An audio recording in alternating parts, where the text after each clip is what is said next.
Hi guys, welcome to my channel पढ़ो बाबू। आज मैं आपको बताऊंगा कि नंबर सीरीज के क्वेश्चंस को कैसे डील किया जाता है कॉम्पिटिटिव एग्जाम में बहुत ही आसानी से।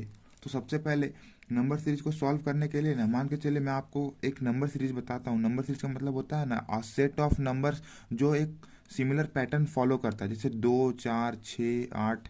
ठीक है, तो ये एक सिमिलर पैटर्न फॉलो कर रहा है। कैसे फॉलो कर रहा है? देखिए, 2 और 4 में हम दो में अगर दो को जोड़ेंगे तो हमें 4 मिलेगा, 4 में 2 को जोड़ देंगे हम लोग तो हमें 6 मिलेगा, और 6 में 2 को जोड़ेंगे तो हमें 8 मिलेगा। तो ये क्या हुआ कि हर जगह हमें सिमिलर पैटर्न मिल रहा है, तो इसी को बोलते हैं नंबर सीरीज। तो नंबर सीरीज में यही होता है कि सिमिलर पैटर्न फॉलो होता है। अब आप क्वेश्चंस देखिए, मैंने आपको यहाँ पर 3 तरह के क्वेश्चंस दिए हैं। ऐसा नहीं है कि सिर्फ 3 ही टाइप के क्वेश्चन होते हैं इतने सारे टाइप के हैं कि मैं आपको एक वीडियो में तो कभी नहीं समझा सकता, या कोई भी नहीं समझा सकता है। तो मैं 3 तरह का पैटर्न लेके आया हूँ आपके सामने। ये देखिए, यहाँ पर बोल रहा है 5 2 7 9 16 25 41। अब यहाँ देखिए क्या यहाँ पर क्या आएगा, मैं आपको बताता हूँ। देखिए 5 + 2, यहाँ पर आपको पहले देख लेना है कि यहाँ पर क्या ये वाला पैटर्न फॉलो हो रहा है कि यानी कि इन दोनों को घटाने पे 3 आता है, इन दोनों को घटाने पे कितना आता है, ये 5 आता है, इन दोनों को घटाने पे कितना आता है, 2 आता है। तो यहाँ पर तो कुछ फॉलो ही नहीं हो रहा है पैटर्न वगैरह। ठीक है, तो हम क्या करेंगे, अगला दिमाग लगाएंगे। अगला दिमाग यहाँ पर क्या होगा कि 5 + 2 दिख रहा है हम लोग को 7 है,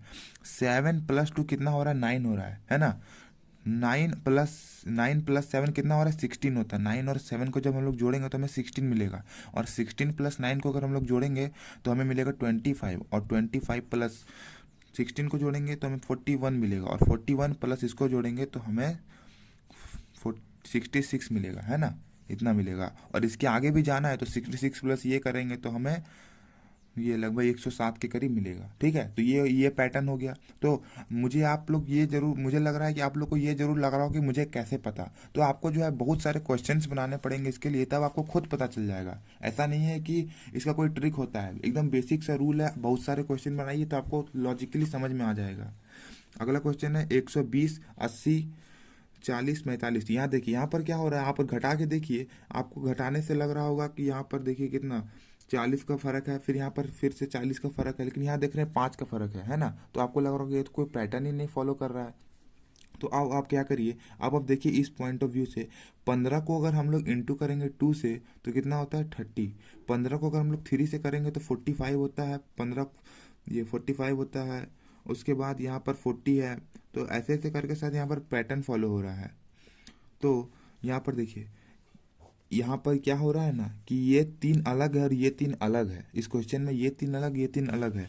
40 × 2 कितना होता है, 80 होता है। फिर 80, और उसके बाद 40 × 3, 40 × 3 120 होता है। उसी तरह यहाँ पर मतलब ये जो 6 नंबर थे ना, 120 80 40, इसको क्या किया गया, 2 भाग में बांटा गया है इस क्वेश्चन में।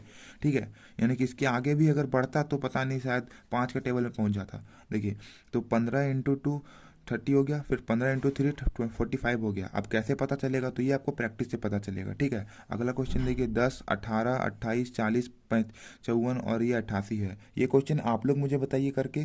ठीक है, और ऐसे ही लॉजिकल रीजनिंग के क्वेश्चंस और लॉजिकल थिंकिंग के बारे में जानने के लिए मेरे चैनल को सब्सक्राइब करें। पढ़ो बाबू मेरे चैनल का नेम है। Thank you for watching.